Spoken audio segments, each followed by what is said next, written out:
Hello, everybody. I'd like to start at the top of this page, please. So Dora is wondering what angles of rotation have a height of 60 feet on the screamer. Circle where a writer on the screamer is 60 feet above the ground. Okay, well, I know that y is the height in feet. So I know my y-axis, my up and down, my vertical axis is in feet. Where is 60 on this y-axis? Right there.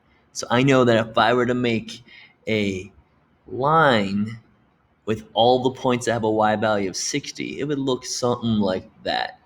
And so I will circle, all right, right there has a height of 60 feet above the ground, and right there has a height of 60 feet above the ground. Okay, Dora thinks that she can write an equation that could help her solve for the angles of rotation where riders are at a height of 60 feet. She first wonders if 60 feet is an x value or a y value in this context. Well, as I just said, y is the height in feet. 60 feet is definitely a y value. Okay, she first starts with the equation for the height of a rider on the screamer. Y is equal to 100 sine of x. Now write in 60 into the equation, okay? So 60 is the height that I'm trying to solve for. What angles of rotation have a height of 60? To solve for x, undo the multiplying by 100 on both sides. Okay, to undo multiplying by 100, I'm going to divide by 100, which will kill this 100 in front of the sine of x, making it just sine of x. But 60 divided by 100, let's see, 60 divided by 100 is 0.6. Okay, I'll put that right here, 0.6. It's equal sine of x. Pause, it says.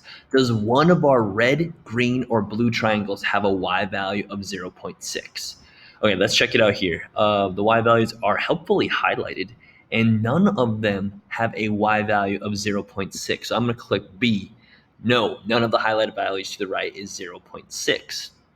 So now it asks me to estimate or guess what angles of rotation have a sine value, a y value of 0.6. Well, I know that 30 degrees gives me 0.5.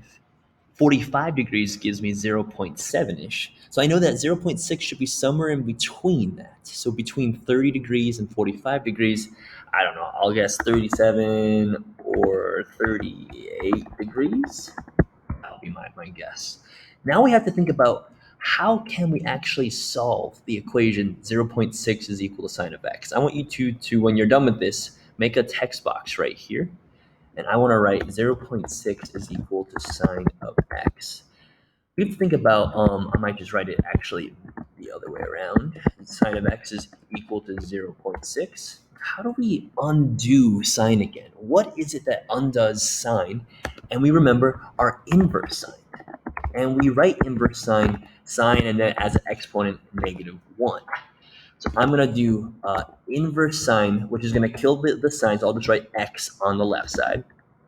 Then inverse sine of 0.6.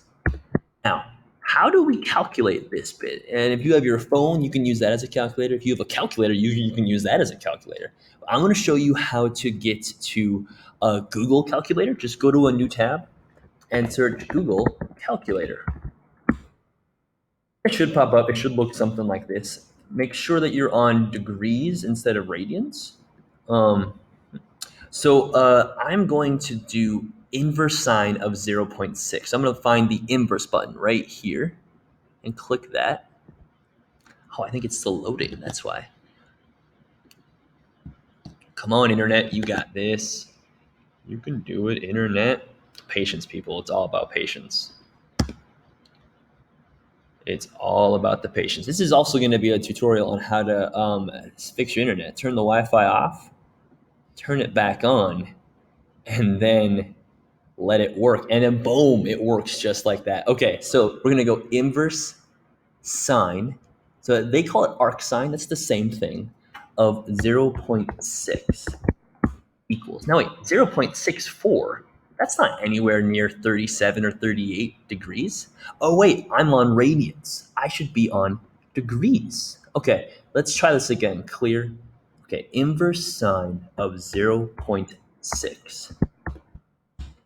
36.86. Hey, that's right where I thought it should be. 36.86. I'll round that to 36.9. degrees. Okay, so then I can write right down here, x is equal to 36.9 degrees.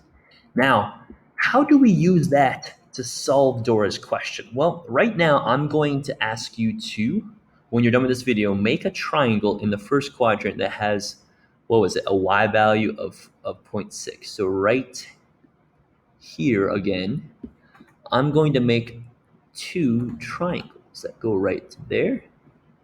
And I know that this angle right here is 36.9. Now, I actually know that that's one of my answers already. That's one of my angles of rotation, 36.9. So I'm going to put this right down here, 36.9 degrees. Now the question is, how do we get at this one right over here? How do we find the angle of rotation that goes all the way around to this guy right here? And what I will suggest to you before I sign off is to reflect this triangle. Now, if I make this an actual triangle, it might actually make a little bit more sense. I want to reflect this triangle right across here. And so I'll do that, and I'll put it in the color blue so we can see the reflection a little bit more clearly. And then once we reflect this over, then we can be thinking about, all right, well, I know all the way around the circle is 180 degrees. I know that this angle is 36.9. So I wonder if I can find this angle of rotation here. And then I'll put that right in degrees, and then I'll be closer to my goal. Thank you, guys.